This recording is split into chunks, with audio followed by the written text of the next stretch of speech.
प्रिया जैन, राजीव जैन, बिट्टू, ज्योति जैन, भूपेंद्र जैन, रचिल जैन, सुनील जैन, शिल्पा जैन, पंकज जैन, वंदना जैन, प्रियांश जैन, श्रियांश जैन, प्रियल जैन, अंशित जैन, अविरल जैन, विधि Jain, Arnav Jain, Riddhi Jain, F1U 114-115 Pitampura. Shri Arun Jain, Shrimati Rekha Jain, DU 28 Pitampura.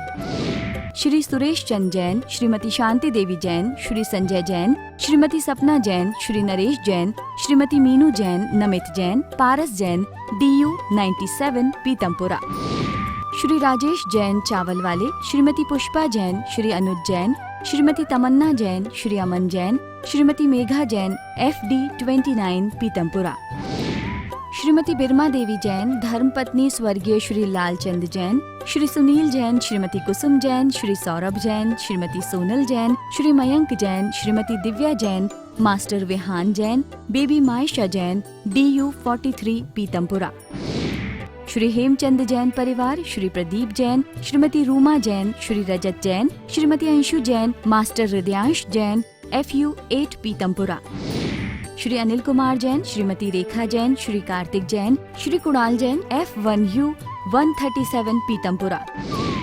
Shri Santosh Jain, Shri Sanjay Jain, Shrimati Kavita Jain, कुमारी श्रावी Jain, Shri Rajat Jain, DU 49 Pitampura. Shri Prakash Chand Jain, Shrimati Chandrakanta Jain, Shri Pankaj Jain, Shrimati Neelam Jain, Shri Sushant Jain, Shri Divyansh Jain, CU 76 Pitampura. मोक्ष मार्गस्य नेतारं भेत्तारं कर्म भूभृतां ज्ञातारं विश्वतत्त्वानां वन्दे तद्गुणलब्धये। मंगलं भगवान् वीरो मंगलं गौतमो गणी मंगलं कुंद कुंदार्यो जैन धर्मोस्तु मंगलम। तत्वार्थ सूत्र एक महान ग्रंथ है, परम उपकारी, कल्याणकारी और हितकारी। इस सूत्र को पढ़ने से हमारा ज्ञान बढ़ता है, सत ज्ञान बढ़ता है, सम्यक ज्ञान बढ़ता है और सम्यक चारित्र बढ़ता है। यह तत्वार्थ सूत्र आचार्य कुंद कुंद के पट्ट शिष्य आचार्य उमा स्वामी द्वारा विक्रम शताब्दी के अंत में अर्थात प्रथम शताब्दी के पूर्व में यह ग्रंथ लिखा गया। सूत्रात्मक शैली है, संस्कृत भाषा में निबद्ध है। 10 अध्याय इसमें हैं और 10 अध्यायों में 7 तत्वों का वर्णन बहुत अच्छी तरीके से किया गया है। जिन वाणी का सार भगवान महावीर वाणी का सारा निचोड़ इस ग्रंथ में मिलता है। सभी आचार्यों ने इसका गुणगान किया है अपने अपने ग्रंथों में।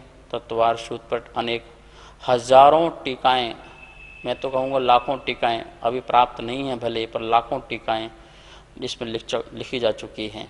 सभी ने, किसी ने वृत्ति, किसी ने वार्तिका, किसी ने भाष्य, किसी ने महाभाष्य, किसी ने चूणिका, ऐसे बहुत चीज़ें इसमें लिखी गई हैं। आप भी लिख सकते हो, आपको समझ में आ रहा हो, पढ़ रहे हैं तो आप अपनी कॉपी में बनाते जाइए तो आपकी भी एक टीका हो जाएगी, आपका भी इसमें चिंतन हो जाएगा। इस प्रकार से यह महान ग्रंथ हम सब पढ़ रहे हैं। इस ग्रंथ को पढ़ने पर हमें क्या उपलब्धि होगी?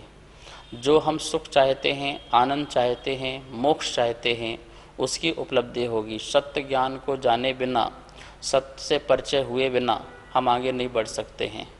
उमा स्वामी महाराज के पिता का नाम, माता का नाम, गांव का नाम क्या था ये आज तक नहीं पता। उनका परिचय अपने गृहस्थ जीवन का नहीं मिलता है, लेकिन उन्होंने इस चीज़ का परिचय कराया जिसका परिचय के लिए प्रत्येक जीव तलाश करता है। मोक्ष मार्ग का परिचय कराया। हमसे अपने गृहस्थ जीवन से अपरिचित थे, लेकिन जो हम तत्व से अपरिचित थे, ऐसे उमा स्वामी ने हमारे लिए ऐसे तत्वों का परिचय करा करके हमें अनमोल धरोहर हमें दी है। महानुभाव अपन प्रथम अध्याय का 8वां नंबर का सूत्र पढ़ रहे थे और उस सूत्र के माध्यम से जान रहे थे वस्तु व्यवस्था को, वस्तु को जानने के उपाय, पदार्थ को जानने के उपाय। अपन ने नाम स्थापना सूत्र में भी, प्रमाण नैरधिगमा सूत्र में भी, निर्देश स्वामित्व आदि सूत्र में भी जाना था और सत संख्या आदि में भी जाना था। इसमें अपन ने सत, संख्या, क्षेत्र, स्पर्शन, काल और अंतर यहाँ तक अपन ने पढ़ लिया था। आज भाव और अल्प बहुत का वर्णन चलना है।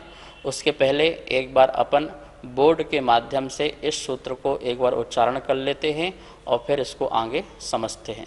तत्वार्थ सूत्र प्रथम अध्याय, सूत्र 8 नंबर, एक अध्याय का 8वां नंबर सूत्र है। शते संख्या क्षेत्र स्पर्शन कालांतर भावाल्प बहुत्वैश्य, ये सूत्र है। एक बार पुनः, सत्य संख्या क्षेत्र स्पर्शन कालांतर भावाल्प बहुत्वैश्य। शत का शत लिख गया, संख्या, क्षेत्र, स्पर्शन, काल, अंतर, भाव, अल्प बहुत, अल्प बहुत, इस प्रकार से ये 8 नाम हो गए। इन 8 के द्वारा हम सम्यक दर्शन को, सम्यक ज्ञान को, सम्यक चारित्र को, जीव अजीव आदि 7 तत्वों को, 9 पदार्थों को, 6 द्रव्यों को, सारा द्वादशांग को हम इन 8 के माध्यम से जान सकते हैं। इस सूत्र की महानता है। इस सूत्र पर आचार्य वीरसेन स्वामी ने टीकाएं लिखी हुई हैं और 16 पुस्तकें, हजार पृष्ठ की कम से कम 16 पुस्तकें इस सूत्र पर लिखी हैं। आप समझ सकते हैं कि फिर उमा स्वामी के एक एक सूत्र की क्या महत्वता है। महानुभाव, 357 सूत्र हैं जो 10 पेज में लिख जाएंगे, ज़्यादा से ज़्यादा। आप जनवाणी में देखिए 10 पेज में लगभग आपको 357 सूत्र मिल जाएंगे। लेकिन एक एक सूत्र पर यदि लिखना प्रारंभ किया जाए, टीकाएं लिखना प्रारंभ किया जाए, विस्तार किया जाए, तो 1000 पेज एक एक सूत्र में लिखा जाता है, अभी वर्तमान के 6 उपसम से। और वैसे चौथे काल के 6 उपसम से देखो, भगवान की वाणी से देखो, तो एक एक सूत्र पर लाखों पेज लिख जाएं। तो सोचिए यदि 1000 पेज यदि आप लिख जाते हैं एक एक सूत्र पर, तो ये 3,57,000 पेज हो जाएंगे। सोचिए आप, इतना विस्तार हो सकता है एक एक सूत्र के ऊपर, ठीक है ना। तो बहुत महानता है, इसको अपन समझेंगे। अब अपन आज इसका जो भाव और अल्प बहुत, ये अपने 2 पॉइंट रह गए थे समझने के लिए, इसको आज अपन समझते हैं। अब अपन यहाँ पर आपको स्लाइड दिखाई दे रही होगी और उस स्लाइड के माध्यम से अपन देखते हैं। ऊपर लिखा है भाव, क्या लिखा है? भाव। चूँकि अपन ये जीव पर घटित कर रहे हैं तो यहाँ पर अभी जीव के भाव लेंगे। ऐसा कोई पदार्थ नहीं है जो भाव बिना हो। भाव मतलब उसका स्वभाव। भाव का मतलब क्या? स्वभाव। बोलिए, स्वभाव, अपना भाव। तो जीव का अपना भाव होगा, अजीव का अपना भाव होगा, और धर्म अधर्म द्रव्य का अपना भाव होगा, आकाश का अपना भाव होगा और काल का अपना भाव। 6 द्रव्यों का अपना अपना भाव। भाव बिना भाववान नहीं। भाववान मतलब पदार्थ, भाव को धारण करने वाली, भाव सहित परिणाम को भाववान कहते हैं, उसको पदार्थ कहते हैं। मतलब भाव हो गया गुण, भाव क्या हो गए? गुण। और गुण के बिना कोई द्रव्य संसार में नहीं है। एक भी वस्तु नहीं जिसमें कोई गुण ना हो। जीव में अनंत गुण हैं, पुद्गल में भी अनंत गुण हैं, हर द्रव्य में गुण ही गुण भरे हुए हैं। तो बिना गुण के कोई द्रव्य नहीं होती। अभी अपन जीव पर घटित करते आ रहे हैं, इसलिए यहाँ पर अपन ने यहाँ जो भाव लिखे हैं वो जीव के भाव लिखे हैं, ठीक है ना। जब अपन अजीव पर घटित करेंगे तो उसमें भाव लिखेंगे स्पर्श, रस, गंध और वर्ण, वो उसके भाव लिखे जाएंगे। पर अभी भाव किसके? जीव के। स्वतत्व भाव, जो जीव के स्वयं के भाव हैं, वो भाव यहाँ लेंगे। क्या दिया हुआ है आप देखिए, लिखा है औपसमिक आदि परिणामों को भाव कहते हैं। क्या लिखा है? औपसमिक आदि। आदि, किसी भी शब्द के पीछे आदि लग जाए तो उसका बहुत बड़ा पेट हो जाता है। डेड डेस्क, उसको खोलोगे ना तो बहुत किस निकलते जाएगा। औपसमिक आदि। अब आदि से और जोड़ो, क्या क्या होते हैं?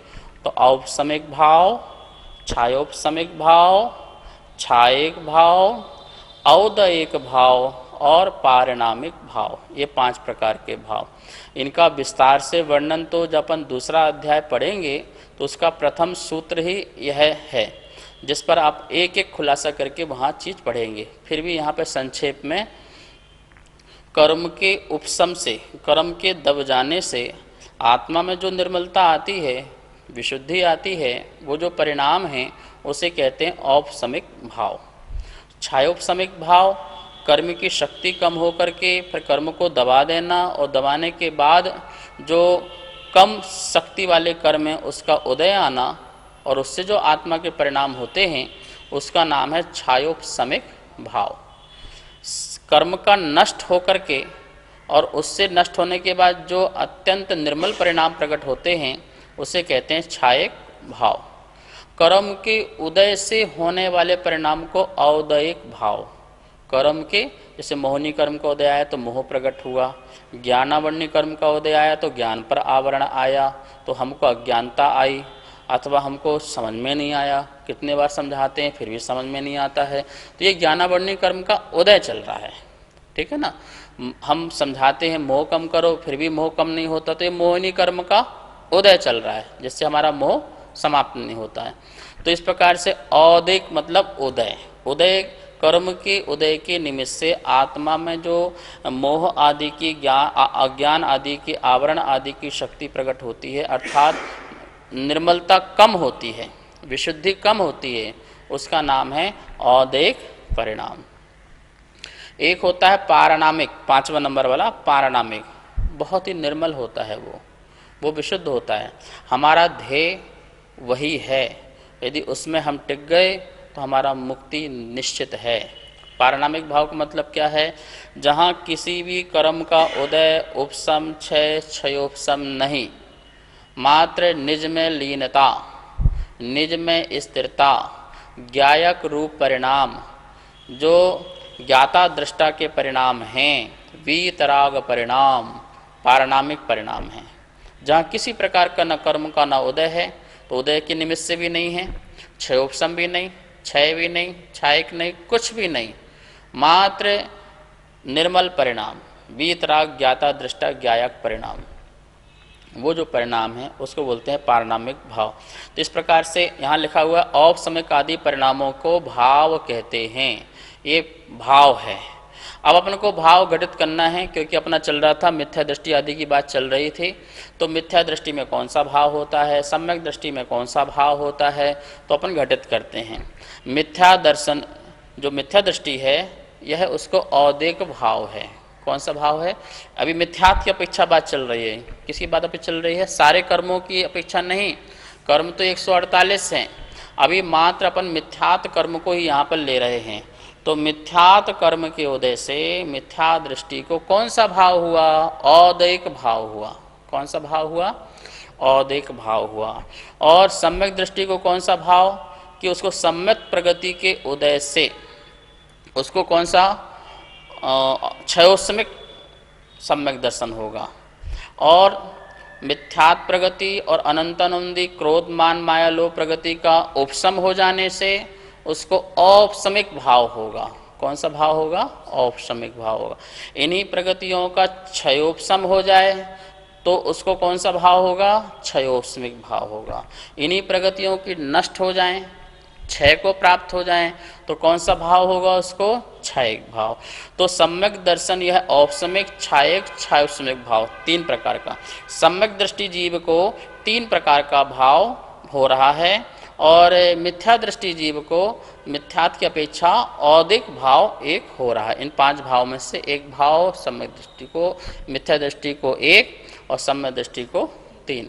तो इस प्रकार से अपन ने भाव घटित कर लिए। क्या कर लिए? भाव घटित कर लिए। आप ऐसे करके सभी में घटित करते जाइए, और भी चीज़ें हैं जो घटित होती जाएंगी। ठीक है ना।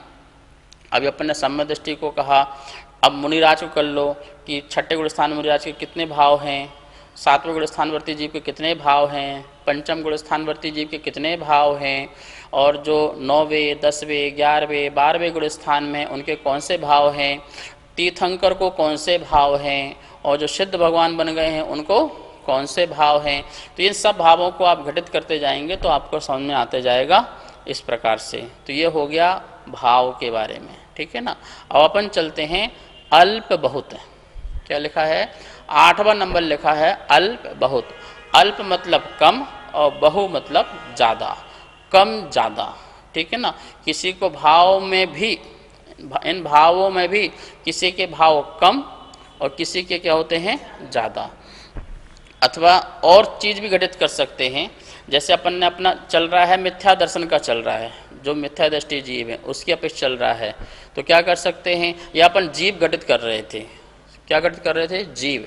तो सबसे ज़्यादा जीव कहाँ हैं और सबसे कम कहाँ हैं, तो ऐसा आप तुलना कर सकते हैं कि ये जीव ज़्यादा हैं, ये जीव कम हैं। जैसे चारों गतियों में सबसे ज़्यादा जीव होते हैं त्रियंच गति के। कौन से गति के होते हैं, त्रियंच गति के, क्योंकि एक इंद्रिय में देखो ना, वनस्पति में अनंत अनंत जीव होते हैं, बाकी पृथ्वी का एक, जल का एक में असंख्यात जीव होते हैं। तो इस प्रकार से त्रियंच जीव समस्त जीवों में सबसे ज़्यादा हैं, ठीक है ना। और फिर सिद्ध भगवान उनसे कम है, फिर देव और कम है, नारकी कम, और मनुष्य और भी कम। तो इस प्रकार से कम ज़्यादा का आपको तुलना करना कि सम्यक दृष्टि कितने, मिथ्या दृष्टि कितने, इस प्रकार से ऐसा आप, अथवा ये जीव कितने, उतने जीव, वो वाले जीव कितने, तो चारों गति में जीव कितने कितने, कम ज़्यादा, इस प्रकार से वर्णन करना।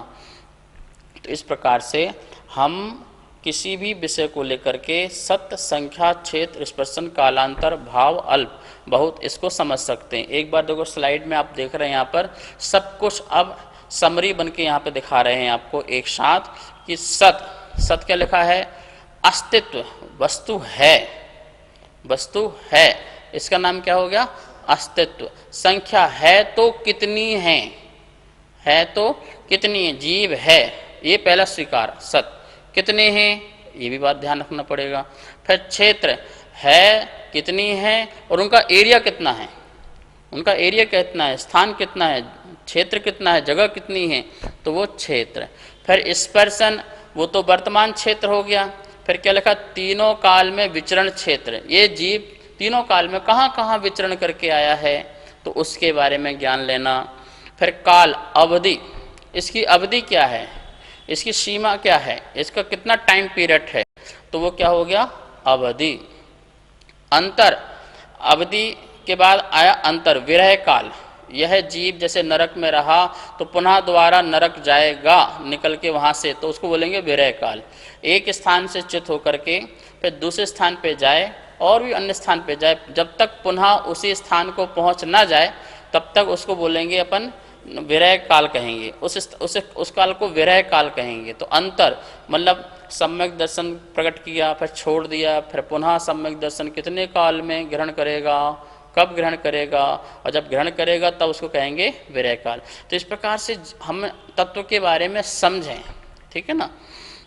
जैसे मान लो किसी जीव को एक बार सम्यक दर्शन हो गया, अनादि मिथ्या दृष्टि को प्रथम सम्यक दर्शन हुआ और सम्यक दर्शन छूट गया, अब वो दोबारा यदि सम्यक दर्शन धारण न करे तो कितने समय तक, अर्धपुद्गल परावर्तन काल, और अर्धपुद्गल परावर्तन काल के बाद पुनः सम्यक दर्शन धारण करेगा तो हम उससे बोलेंगे अंतर, कि इसका इतना अंतर पड़ सकता है, पुनः सम्यक दर्शन ग्रहण करने में इतना इसका लंबा पीरियड, इसका अंतर पड़ सकता है, तो उसको बोलेंगे अंतर, ठीक है ना। अथवा अंतर्मुहूर्त, सबसे कम क्या है, अंतर्मुहूर्त, अभी सम्यक धारण किया, छोड़ दिया, फिर अंतर्मुहूर्त, फिर ग्रहण कर लिया, तो कम से कम अंतर कितना हो गया, अंतर्मुहूर्त, और अधिक से अधिक बहुत, जो अपन पहले समझ चुके हैं। भाव में क्या बताया, लिखा है परिणाम, तो यहाँ पे लेना है परिणाम, जीव के परिणाम और पुद्गल के परिणाम अलग होंगे, स्पर्श रसगंध वाले। अल्प बहुत में क्या लेना है, कम ज़्यादा की तुलना करना है, कम ये इतना है, ये इतना है, इस प्रकार से यहाँ पर ये सूत्र हुआ। आचार्य श्री नमोस्तु, क्या कर्म के उदय में हमारा पुरुषार्थ काम आता है? कर्म के उदय में पुरुषार्थ काम आता है या नहीं आता है? पहली बात तो ये है, संसार अवस्था में एक समय ऐसा भी नहीं है जब कर्म का उदय ना आ रहा हो, और दूसरा बात, एक समय ऐसा नहीं है जब हम पुरुषार्थ न करते हों। हमारा प्रति समय पुरुषार्थ भी चलता है और कर्म का उदय भी चलता है। अब हम उस कर्म को उदय में अपने पुरुषार्थ से उसको बदल सकते हैं या नहीं बदल सकते हैं, ये अपने ऊपर है। देखिए, तीव्र जब कर्म का उदय आता है तो उसमें जीव का बस नहीं चलता है, वो फिर कर्म के अकॉर्डिंग अपनी हरकतें करता है, अपने कार्य करता है। लेकिन जब मंद उदय चलता है तो मंद के उदय में वह कर्म को, जो विपरीत कर्म आ रहा है उसको भी अपने अनुकूल बना सकता है। तो ये पुरुषार्थ उसका वहाँ पर अच्छी तरह से घटित हो जाता है और हमें उसका अनुभव भी होता है। इसलिए तीव्र कर्म का जो उदय है प्रति समय एक सा नहीं होता है। जब जब हमारा मंद उदय होता है तो हमें उस समय अपने चिंतन मंथन के से हमें अपने जो सत्ता में बैठे हुए कर्म हैं उनकी शक्तियों को घटाना चाहिए। उनका जो कर्म देने की फलदान शक्ति है या स्थिति है उसमें अपकर्षण करना चाहिए। चतुस्थानी से द्विस्थानी करना चाहिए पाप कर्म को हमें, तो वो उसमें हमारा पुरुषार्थ झलकता भी है और दिखता भी है और हमें अनुभव में भी आता है। लेकिन जब तीव्र महातीव्र कर्म का उदय आता है तो हम संभाल नहीं पाते हैं। हाँ, मंद उदय में हम तत्व को जानें, तत्व को समझें, उसके चिंतन से आगामी काल में तीव्र कर्म का उदय आए तो ज्ञानी भी उससे ना डिगे, ऐसी भी व्यवस्था बन सकती है। क्यों? क्योंकि ज्ञान के माध्यम से उसने अपने आप को स्थिर कर लिया है। तो मंद के उदय में जब था तो अपनी आत्मा का चिंतन किया, ज्ञान प्रकट किया, सम्यक ज्ञान प्रकट किया, जिसके माध्यम से अब वर्तमान में तीव्र कर्म का उदय, मान लो मुनिराज हैं, घोर उपसर्ग हो रहा है, शारनी खा रही है, सिगड़ी रख दी जा रही है, गरम गरम लोहे के वस्त्र पहनाए जा रहे हैं, तब भी मुनिराज अपने आनंद में हैं। तो कर्म का तीव्र उदय तो है, लेकिन फिर भी उनको कोई असर नहीं हो रहा। क्यों? क्योंकि उन्होंने अपने आप को बिल्कुल सेट कर रखा है, तत्व के माध्यम से अपने में भेद विज्ञान प्रकट कर लिया है। तो तीव्र उदय में भी अब उनका पुरुषार्थ काम आ रहा है और फल की प्राप्ति हो रही है। लेकिन अज्ञानी के साथ ऐसा नहीं है। अज्ञानी का कर्म का उदय तीव्र आया तो वो अपने को भूल जाता है और फिर वो कर्म के अकॉर्डिंग ही काम करना प्रारंभ कर लेता है। तो यही ज्ञानी और अज्ञानी में थोड़ा अंतर है। इसलिए आपके जीवन में आप मंदिर जाते हैं, पूजा पाठ करते हैं, स्वाध्याय करते हैं, तो ये आपकी गोल्डन चांस है। आपके मंद कसाय का उदय है। तीव्र कसाय के उदय में आप मंदिर कहाँ जाओगे? तीव्र यदि घर से राग है, परिवार से राग है, तो मंदिर छूट जाएगा आपसे। मेहमान से राग है, पैसे से राग है, धन से राग है, दुकान से राग है, तीव्र राग है, तो मंदिर, गुरु, शास्त्र, दान पुण्य सब छूट जाएगा आपका। इसका मतलब आप मंदिर आ रहे हो, पूजा पाठ स्वाध्याय कर रहे हो, इसका मतलब आप राग की कमी है तभी तो आ रहे हो। कर्म का कम मंद उदय है तभी तो आप आ रहे हो।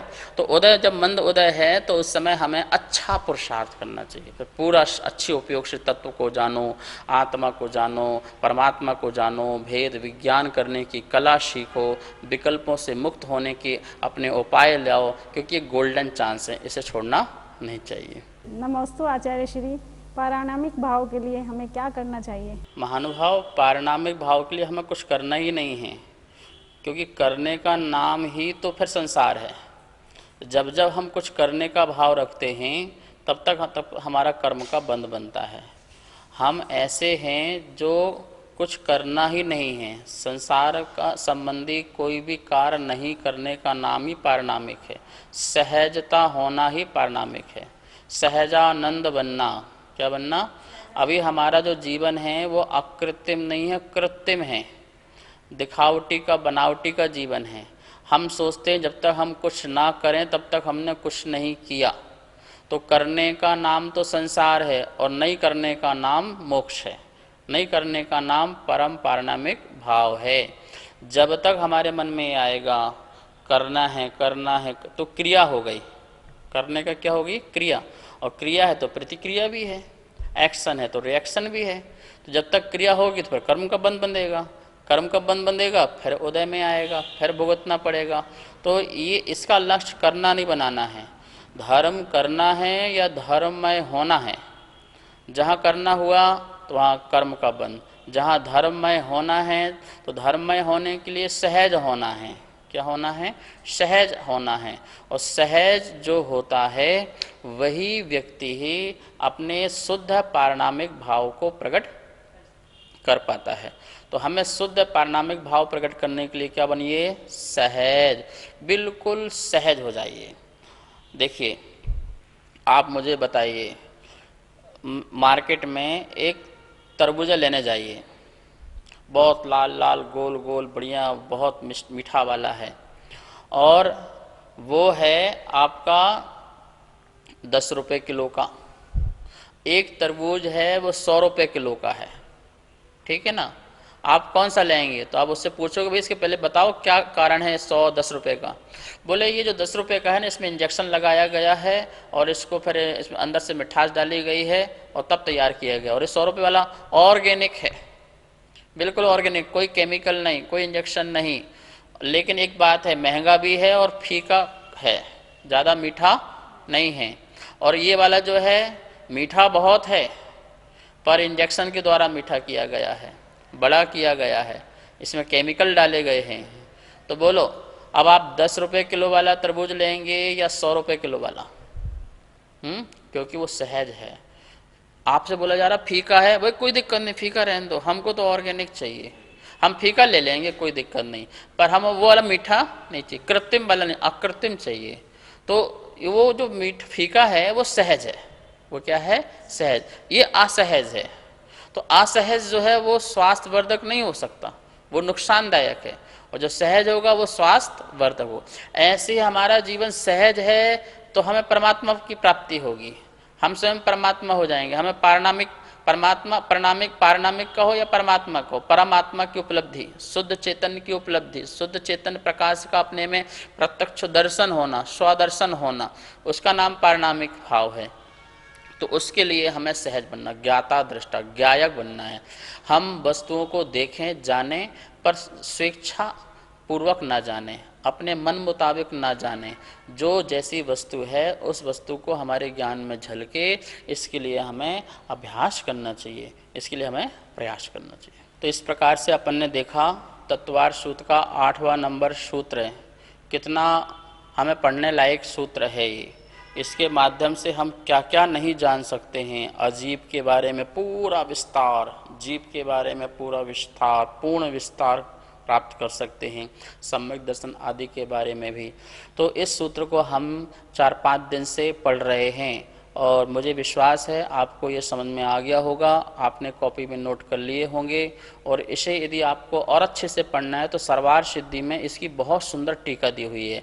मात्र आप पूरे सर्वार सिद्धि नहीं पढ़ना, आप उसका एक 8वां नंबर का सूत्र निकाल लेना बस मेरे एक बार कहने से, और उस 8वें नंबर के सूत्र को पढ़ना। कम से कम 100 पेज का इसका व्याख्यान होगा, उसमें कम से कम 100 पेज का व्याख्यान होगा, और उसको आप इसका सूत्र की टीका पढ़ लेना, उसमें पूरी मार्गणा आ जाएगी। मार्गणा से ये पूरा सूत्र उसमें घटित किया गया, तब आपको समझ में आएगा इस सूत्र की इतनी महत्वता है। ये तो 100 पेज की बात है, और वीरसेन स्वामी ने तो 16 पुस्तकें लिख दी इसके ऊपर, ठीक है ना। तो आप इसमें उस सूत्र को उठा के पढ़ें और फिर आपको समझ में आएगा। ना बने तो आप कोई विद्वान हो, कोई गुरु मिले तो उनसे तत्व चर्चा करके उसको अच्छे से समझना। आज इतना ही, कल आज यह सूत्र पूरा हुआ और कल नेक्स्ट सूत्र पढ़ेंगे। सुनीत जैन, नीरज जैन, विभोर जैन, इति जैन, सर्वांग जैन, चारू जैन, गौरव जैन, दर्श जैन, अनिकांत जैन, कोकिला जैन, कनिका जैन, गौरव जैन, अर्घ्य जैन, नितिका जैन, मयूर जैन, पर्व जैन, अदिति जैन, सामवेद, तिलका देवी जैन, मनोज जैन, उषा जैन, सुनीत जैन, नीरज जैन, अनिकांत जैन, कोकिला जैन, राजीव जैन, वंदना जैन, राजीव जैन, वंदना जैन, वरुण जैन, पूजा जैन, वाणी जैन, श्रीमती कमलेश जैन, धर्मपत्नी स्वर्गीय श्री श्रीपाल जैन, परिवार QU 149C, पीतमपुरा, दिल्ली। श्रीमती आशा जैन, धर्मपत्नी श्री सुखमाल चंद जैन, चावल वाले। श्री रवि जैन, श्रीमती डिम्पल जैन, श्री अमित जैन, श्रीमती मीतू जैन, श्रेय जैन, अर्पित जैन, कनिका जैन, आदित्य जैन, FU 71, पीतमपुरा, दिल्ली। श्रीमती केला जैन, श्री जगदीश राय जैन, श्रीमती उषा जैन, श्री कुलभूषण जैन, श्रीमती प्रीति जैन, श्री संजय जैन, मोनाल जैन, हाद्विक जैन, साक्षी जैन, DU 5, पीतमपुरा, दिल्ली। श्री संजय जैन, श्रीमती रचना जैन, श्री सक्षम जैन, श्री उत्कृष्ट जैन, श्री दीपक जैन, श्रीमती स्वाति जैन, उन्नति जैन, आगम जैन, F1U1, पीतमपुरा। श्री अजय कुमार जैन, श्रीमती सुमन जैन, श्री अभिषेक जैन, श्रीमती दिव्या जैन, मास्टर लवित जैन, BU 101, पीतमपुरा।